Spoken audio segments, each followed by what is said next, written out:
Salut à tous, bienvenue dans The Programmatic Society, un programme qui vous propose d'entendre la voix de ceux qui font le marché du programmatique, en français dans le son, international dans le ton.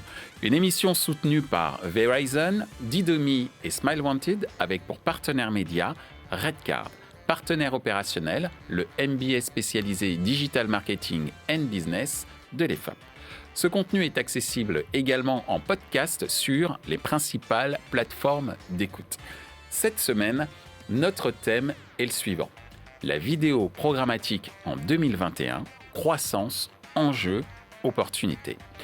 Depuis quelques années déjà, la publicité programmatique a largement prouvé son efficacité. Aujourd'hui, on estime que 68% des investissements médias digitaux au niveau mondial proviendraient de la publicité programmatique. Favorisée par l'augmentation accrue des investissements vidéo, cette tendance devrait continuer à s'accélérer dans les années à venir. Devenue un élément essentiel dans un contexte où la pertinence des messages est clé, la vidéo programmatique a de beaux jours devant elle. Afin de mieux comprendre les enjeux et les opportunités qu'offre la vidéo programmatique, nous demanderons à nos invités quelles évolutions marquantes ils ont pu observer sur le marché programmatique vidéo. Quelle différence y a-t-il entre l'achat vidéo en programmatique et les autres modes d'achat ? Quelle est la place de la data aujourd'hui dans l'achat vidéo programmatique ? Pour en discuter, Emmanuel Crégo de Values, Sylvain Defay de OMD France, Pega Mofidi de Verizon Media. Bonjour à tous, bienvenue sur le plateau de The Programmatic Society. Bonjour Pega. Bonjour Michel. Ravi de te revoir. Oui, pareillement, écoute, surtout en physique, tu vois, on n'avait plus l'habitude. Nous. Exactement. Ravi également, Emmanuel, de te retrouver. Bonjour Michel, merci de m'inviter. C'est un plaisir et c'est également un plaisir, Sylvain, de te retrouver sur le plateau. Ça faisait très longtemps. Plaisir partagé. Bonjour Michel. Alors aujourd'hui, on va parler vidéo programmatique en 2021. On va surtout s'interroger et évoquer nos observations en termes de croissance, d'enjeux et d'opportunités. D'où cette première question. Et Pega, je te demanderai d'y répondre en premier lieu. Ces derniers mois, quelles sont les évolutions marquantes que tu as pu observer sur le marché de la vidéo programmatique ? Eh bien écoute, merci de me laisser commencer et ravi de vous retrouver messieurs. Nous, côté Verizon, ce que je remonterais, en fait, c'est ce qu'on constate au global. Hein. C'est qu'effectivement, c'est un accroissement, une croissance de ce canal, sans conteste, et qui continue. Au niveau IMIA, ça représente aujourd'hui un quart du revenu. Et donc IMIA, Europe, Moyen-Orient et Afrique. Oui, je traduis pour ceux qui ne savent pas. J'ai pris les mauvais acronymes.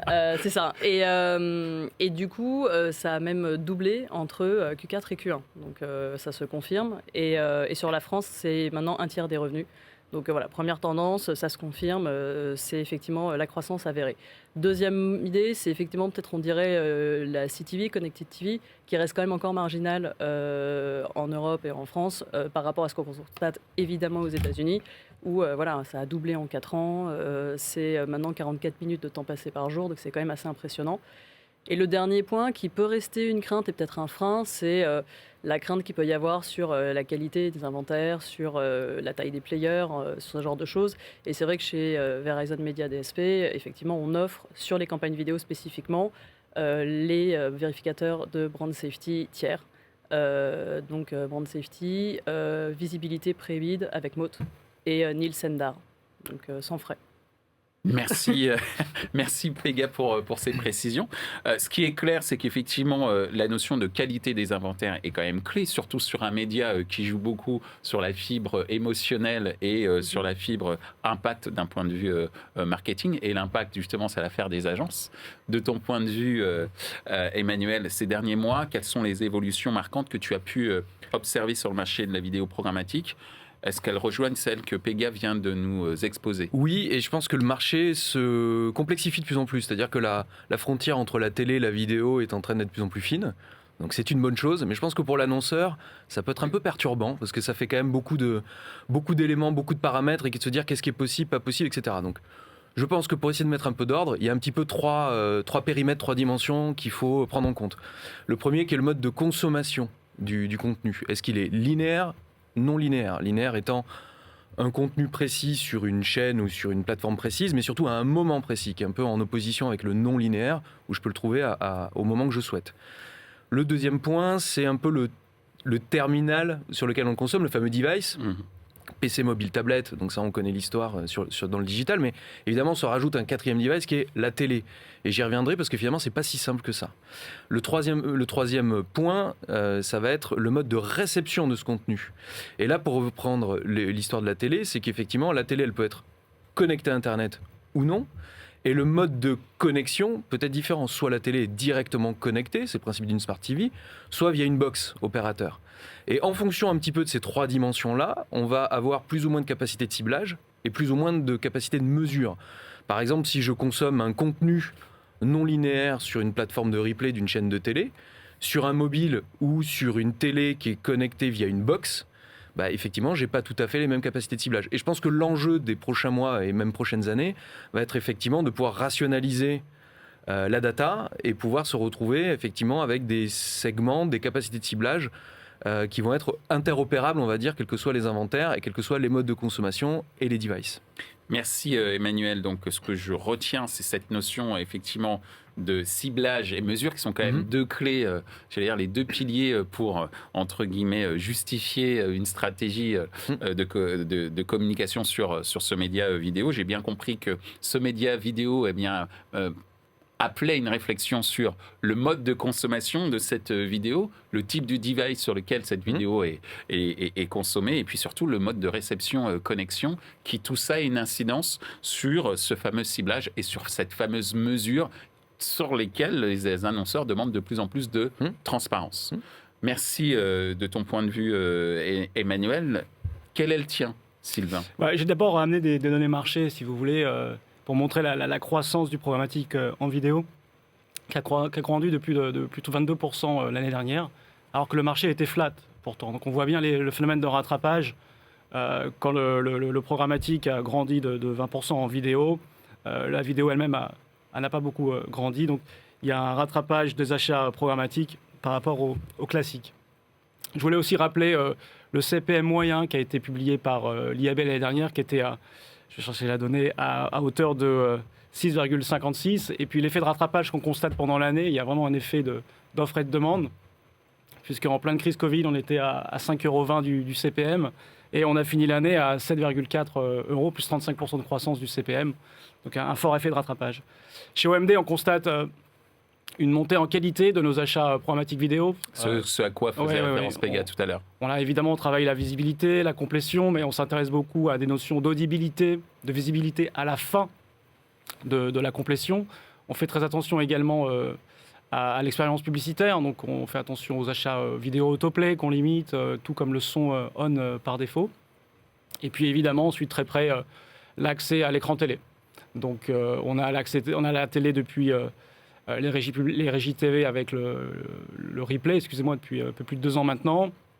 On suit les volumes de télé connectée qui arrivent. Et puis la télé adressable, donc la linéaire, sera effectivement accessible sur les plateformes programmatiques dont on se parle ce matin. On a participé à des premiers tests fin d'année dernière. Donc on attend les volumes avec impatience. Alors, merci Sylvain. Tu as évoqué justement la progression de l'achat programmatique en vidéo, d'où cette seconde question. C'est quoi la différence entre l'achat vidéo en programmatique versus les autres modes d'achat de ton point de vue, Pega ? Je pense qu'on va certainement se rejoindre sur ça, mais c'est vrai que c'est un gain de productivité, je pense, à la base. C'est effectivement la capacité de pouvoir finalement maîtriser son capping cross-device en omnichannel sur une seule plateforme. Donc ça, c'est vrai qu'effectivement, c'est une approche qui devient vraiment audience planning et people-based. Et effectivement, nous, chez Verizon, Verizon Media, ce qu'on met vraiment en avant, c'est l'approche people-based avec ce qu'on appelle l'ID Graph, qui est intégré au sein de la DSP et qui permet vraiment d'avoir ces profils cross-device et de réconcilier avec les data first party qu'on a. Donc que ce soit les logins, que ce soit le search avec Yahoo Search, les logins mail, ou que ce soit même les confirmations d'achat. Et donc c'est vrai que ça nous permet vraiment de suivre l'internaute et d'avoir plus de 6 millions de profils ID Graph identifiés, logués, ce qui va être effectivement aussi d'autant plus important dans un univers cookie-less qui nous attend bientôt. Voilà, et sur lequel on commence aussi à travailler, puisqu'on a annoncé aux US le lancement du Connect ID sur ce sujet, qui est valable aux US et en APAC. RGPD oblige, en Europe, ce sera une autre approche. Donc voilà, il y a vraiment ça. Et je dirais peut-être un deuxième point, c'est aussi la capacité de pouvoir piloter par objectif. De pouvoir optimiser, avoir la main sur ces KPI de performance, quand auparavant on est obligé de contacter sa régie, de pouvoir lui dire écoute là ça va pas trop voilà. Et ça effectivement le shift est vraiment hyper significatif sur la vidéo programmatique à ce sujet. Donc ce que je retiens, gain de productivité, des KPI que l'on peut suivre en temps réel, et puis un des points centraux, c'est le people-based marketing, le fait de s'appuyer sur une audience identifiée, first party pour la plupart du temps, si j'ai bien compris, et qui permet justement à l'achat vidéo programmatique de se distinguer des autres modes d'achat. De ton point de vue, Emmanuel? Oui, c'est complètement dans cette idée-là. Pour nous, chez Values, on a fait des choix un peu radicaux, c'est-à-dire que pour nous, la vidéo est forcément programmatique, pour les capacités de ciblage et de mesure. Si c'est pour acheter, je caricature un petit peu le propos, mais si c'est pour acheter du contexte d'émissions de télé que je peux acheter en télé linéaire, autant acheter de la télé en fait. Donc pour nous, l'intérêt va être de se dire quelles sont les capacités de ciblage que peut m'apporter la vidéo, et elles sont vraiment multiples par rapport à ce que la télé, qui est le média de masse par excellence, mais qui a quand même certaines contraintes, même si la télé adressée, qui s'appelle segmentée, est en train d'arriver sur le marché. On peut dire les deux. On peut dire les deux. Moi, je dis toujours adressée, mais non, segmentée. Voilà. Prenons le terme choisi par tout le monde. Addressable TV in English. Addressable TV. Donc, qui est de se dire, alors, même si c'est naissant et ça va se développer, etc., donc ça va prendre quand même un petit peu de temps. Malgré ça, il y a quand même une notion d'adressabilité grâce à la vidéo en programmatique, si elle est traitée en programmatique, qui permet justement d'aller plus loin. Donc je trouve ça hyper réducteur, entre guillemets, parce que pendant toute la fin des années 2000, début 2010, on a été rabâché notamment par les plateformes de vidéo américaines sur l'idée que la vidéo devait être un complément de couverture à la télévision. Je trouve ça quand même hyper réducteur et très dommage de se dire qu'en fait la vidéo est un complément de la télé. La vidéo en gros est une sous-catégorie de la télé.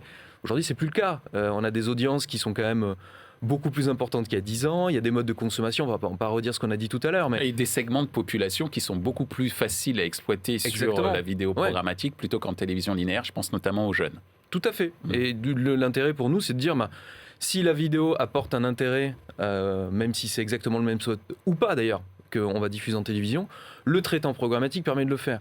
Si c'est simplement pour faire du gré à gré sur du contextuel, c'est quand même très dommage, la vidéo peut apporter beaucoup plus que ça. Merci Emmanuel. Ce que je retiens, donc, c'est cette notion de capacité de ciblage. On va y revenir dans la question suivante qui portera sur les datas. Mais avant cela, de ton point de vue, Sylvain, c'est quoi la différence entre l'achat vidéo programmatique et les autres modes d'achat? Je ne peux que compléter ce qui a été dit. J'évoquerai la notion de fréquence universelle quand même, qui est très importante sur l'apport d'une plateforme programmatique. Quand on connaît le CPM justement de ce format, il y a un vrai intérêt à exécuter ces achats sur le programmatique pour limiter le gaspillage en évitant des surfréquences qu'on peut constater parfois en achat classique. On a évoqué les sujets de data, évidemment, tous les ciblages que ça peut apporter. Et puis, évidemment, l'optimisation en temps réel, l'immédiateté de l'achat programmatique. Alors, c'est assez technique, il faut avouer, mais bon, chez OMD, on exécute quand même du programmatique vidéo dans les équipes télé, parfois en complémentarité, et puis dans les équipes digitales dédiées, spécialisées. Alors, justement, puisqu'on a pas mal évoqué cette notion de data, alors c'est quoi? La question suivante est la suivante. C'est quoi la place de la data aujourd'hui dans l'achat vidéo programmatique, Pega? En fait, je prendrais la suite de ce que disait Emmanuel, c'est qu'effectivement, les capacités ne sont pas du tout les mêmes que ce qu'on va avoir en media planning classique. Et effectivement, chaque source de data va avoir son approche. Et nous, ce qu'on propose et ce dont on est assez fiers, c'est effectivement la data Verizon que j'évoquais à l'instant. Donc effectivement, utiliser en fait les 118 millions de requêtes search de Yahoo Search, les logins de Yahoo Mail. Et avec ça, en fait, on peut vraiment avoir du custom, pouvoir refaire des retargeting de mots-clés en fonction des recherches qui ont été effectuées, en fonction des confirmations d'achat, évidemment de manière anonymisée, qu'on va remonter et scroller dans les mails, ou sur des abonnés newsletter. Donc on a vraiment une approche qui est complètement différente de l'achat classique. Et après, ça va vraiment être le moteur et le fil conducteur de la campagne. En amont de campagne, on a un module qui s'appelle Audience Insight, qui permet de finalement faire une analyse en se basant sur le panel et sur les data first qu'on a, sur n'importe quelle marque, et de la comparer à ses concurrents. Et du coup, de pouvoir, par rapport à sa cible originale marketing, par rapport aux études que évidemment les annonceurs ont de leur côté, comparer ça et se rendre compte peut-être qu'il y a des surpressions à effectuer, peut-être qu'il y a des cibles, d'autres ciblages qui sont possibles, que ce soit géographique, que ce soit démographique, que ce soit contextuel, que ce soit vraiment assez varié. Donc ça va être vraiment audience insight, et puis après audience builder, qui est comme ça on l'appelle dans la DSP, qui permet finalement d'être une sorte de DMP et de se construire tous ces segments custom en utilisant donc soit la data first dont je vous ai parlé, soit bien évidemment toutes les data providers qui sont connectés dans la DMP et qui sont accessibles, ou et également d'onboarder les données CRM de l'annonceur. Donc vraiment d'aller assez loin finalement dans le champ des possibles, toujours en tenant compte évidemment des volumes, parce qu'on sait que trop de data tue la data.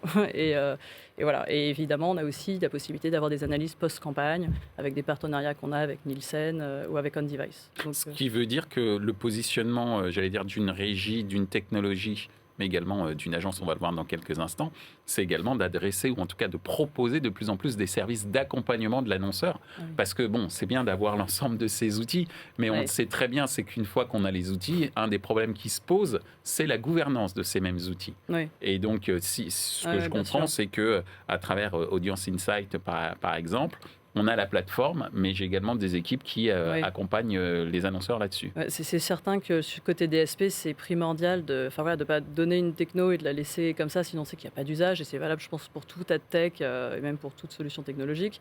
Et effectivement, l'humain fait la différence et la prise en main des outils. Et voilà, on est les meilleurs connaisseurs de nos solutions, des limites aussi parfois, de pouvoir mettre les alertes aussi sur trop de segmentation, ce que je disais à l'instant, mais aussi de la richesse de ce qu'on va avoir. On va connaître, nous, notre taxonomie. On va aussi, c'est notre job, en fait, de connaître aussi ce qui est possible et ce qui existe sur les autres data providers, pour être vraiment aussi agnostique et proposer ce qui sera le plus pertinent pour chaque problématique et pour chaque annonceur. C'est pas parce qu'on va avoir notre data et qu'on la met à dispo effectivement gratuitement sur la partie native par exemple ou d'autres choses comme ça que c'est quelque chose qu'on pousse plus. On sait que c'est quelque chose de différenciant, mais il faut que ça convienne aux problématiques annonceurs.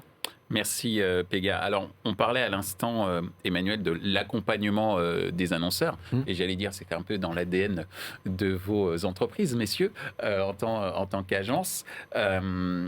La place de la data aujourd'hui dans l'achat programmatique vidéo, c'est quoi ça ? C'est quoi ? Quelle est-elle aujourd'hui ? Et puis, quel type d'accompagnement vous proposez ? Parce que c'est quand même un mot qui fait peur. Alors que, je rappelle, la data veut dire données en français. Ouais. Et c'est quoi ? Ce sont simplement des informations. C'est tout. Je m'appelle un tel, j'habite à tel endroit. Et l'idée, c'est comment aider les agences, aider les annonceurs en tant qu'agence à comprendre l'exploitation de cette information dans le cadre de l'achat vidéo programmatique. Je pense que je ne vais pas reprendre tout ce qu'a dit Pega, qu'effectivement il y a un éventail de possibilités. Effectivement, je suis d'accord avec toi, c'est que la data, on peut parfois s'en faire une idée hyper complexe, etc. Mais, fantasmagorique. Ouais, en tout cas, je pense que l'intérêt, encore une fois, je ne vais pas répéter ce que j'ai dit tout à l'heure sur le plan vidéo traité en programmatique, mais je pense que tu as différentes tactiques de ciblage qui ont plus ou moins de priorité et plus ou moins d'importance pour l'annonceur, mais un plan vidéo va être la mutualisation de différentes tactiques de ciblage en saturant des audiences, comme on peut le faire sur d'autres leviers, en saturant des audiences qui sont les plus proches de l'utilisateur ou du client de l'annonceur, et puis ensuite en élargissant pour aller faire de la conquête, etc. Donc en fait, c'est différentes tactiques de ciblage qui vont se cumuler. Et pour reprendre ce que tu disais tout à l'heure, qui est une question qui est effectivement de notre métier d'agence média, c'est aussi de conseil média et de technologie.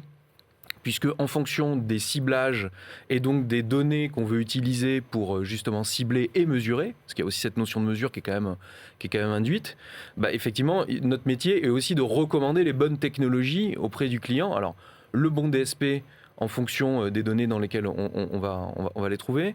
Et puis aussi, tous les intermédiaires, ça va sur la brand safety, les fournisseurs de données, les ciblages sémantiques, etc., etc. Et en fonction de ça, ça va être la combinaison un petit peu de la tech et du média pour justement être capable d'opérer ces différentes tactiques Et comme le disait Pega, évidemment, dans le DSP de Verizon, on retrouve quand même beaucoup de possibilités. C'est pour ça qu'on l'utilise beaucoup. C'est vrai. Je pense que Pega ne dira pas le contraire. Merci Emmanuel. Sylvain, alors justement, on parlait de combinaison entre l'homme et la machine. Soyons clairs, pour exploiter cette donnée dans le cadre de l'achat vidéo programmatique. Cette information utilisateur, scientifiquement, marketingement appelée data, comment aujourd'hui, quelle place elle tient dans l'achat vidéo programmatique de ce que tu as pu observer? J'allais dire, elle est omniprésente. La vidéo est tellement précieuse qu'il faut s'assurer de bien la calibrer, de bien la cibler. Après, il faut faire attention au surciblage en vidéo parce que les inventaires sont rares, donc on va parfois trop limiter la diffusion d'une campagne. On va jouer, nous, souvent la complémentarité avec de la télévision. Donc on s'aperçoit quand on fait des études XR qu'en prenant la bonne socio-démo, en activant des ciblages de petits consommateurs télé, on va pouvoir aller toucher des gens qui n'ont pas vu les spots télé ou qui n'ont pas été suffisamment exposés à la campagne télé. Donc une campagne digitale, en général, c'est 20% de reach en plus, de retombées en plus sur des non exposés, et quasiment 80% de la campagne digitale qui retombe sur des gens qui n'ont pas beaucoup vu la télé. Donc ça permet de compléter ce qu'aura déjà fait la télé. Et puis sinon, ça se joue très bien tout seul, évidemment, avec des audiences plus affinitaires, intentionnistes. Et là, on va jouer l'interaction, on va jouer le format. La vidéo sur application, par exemple, permet beaucoup d'engagement.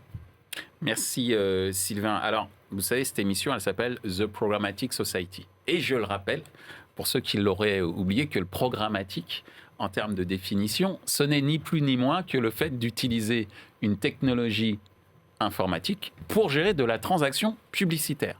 Il se trouve qu'elle a débuté dans le monde du digital.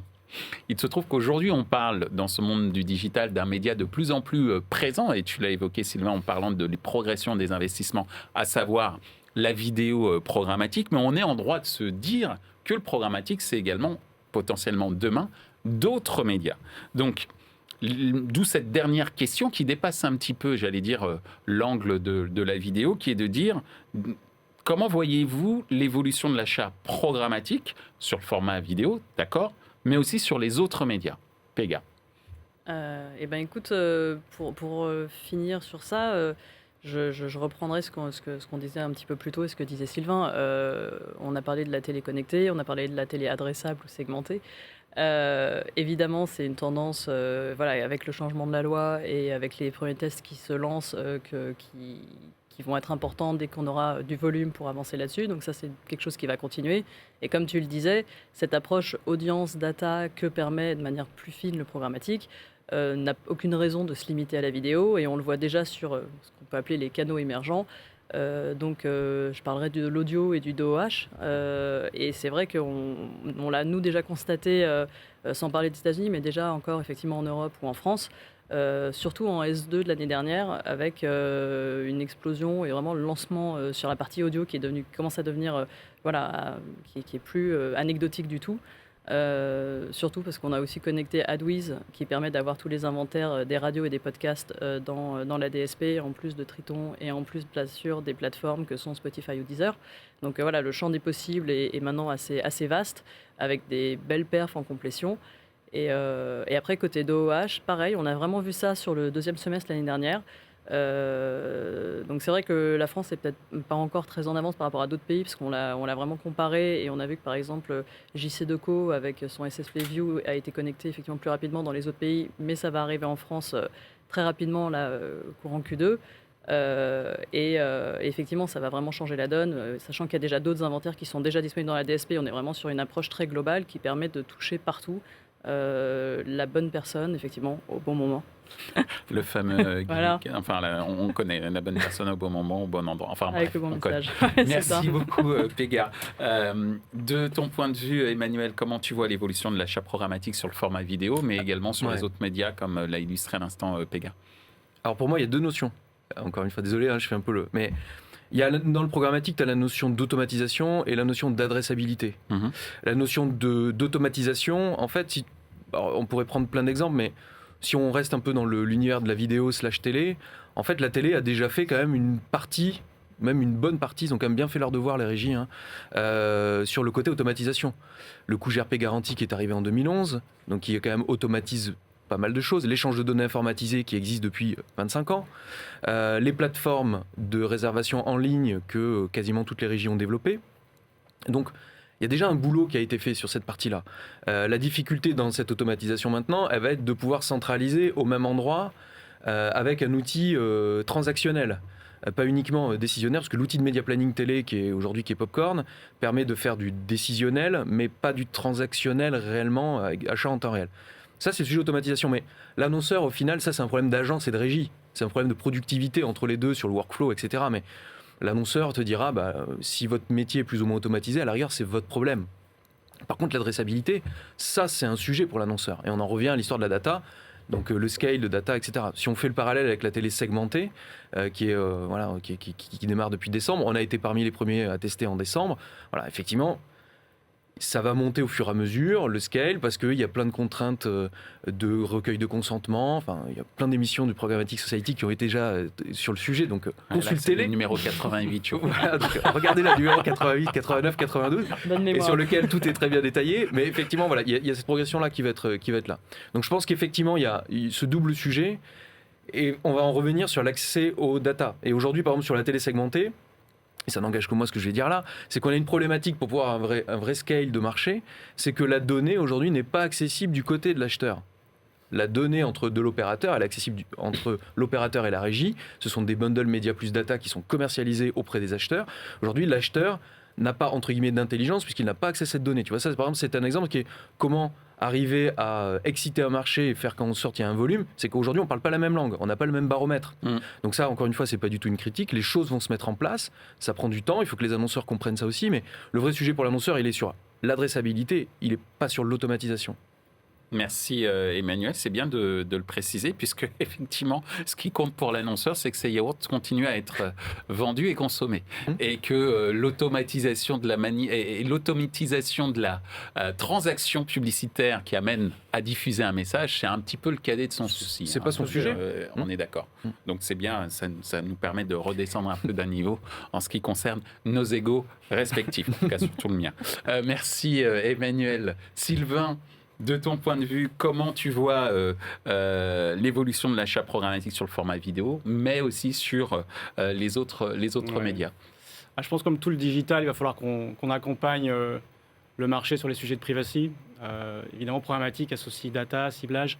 On va sûrement perdre en capacité avec que ce soit les recommandations de LinkedIn le mois prochain, mais aussi 2022 et Chrome. Donc ça sera vraiment là très intéressant de rester au plus près des régies comme Verizon, qui ont de la data loguée, first party de qualité pour activer tout ça. Et puis évidemment, la télé adressée, qui a beaucoup déjà été discutée sur ce plateau, mais c'est une révolution assez importante pour nos annonceurs. Ça permettra à des annonceurs qui n'avaient pas l'opportunité d'aller en télé, d'y aller sur des opportunités plus peut-être régionalisées. Et puis à l'inverse, nos annonceurs plus nationaux, de faire des décrochages plus spécifiques. Et donc ça, ce sont les deux grandes thématiques sur lesquelles on va travailler en 2021-2022. Merci Sylvain. Merci. Merci de ta venue Emmanuel. Merci également de ta venue Pégam. Donc, merci à tous de nous avoir en tout cas éclairé sur les évolutions de la vidéo programmatique en 2021. Et je crois qu'il faudra un numéro 88, 89, 90, etc. comme tu le disais tout à l'heure. Emmanuel, pour effectivement toujours évoquer ce média ou en tout cas ce format, je veux dire, qui pourrait à terme devenir le format roi, comme la télévision a été le média roi en publicité. Et en tous les cas, en termes de croissance, enjeux et opportunités, il y aura toujours beaucoup de choses à se dire et je serais ravi de vous retrouver bientôt. Merci. Merci Michel. Merci beaucoup.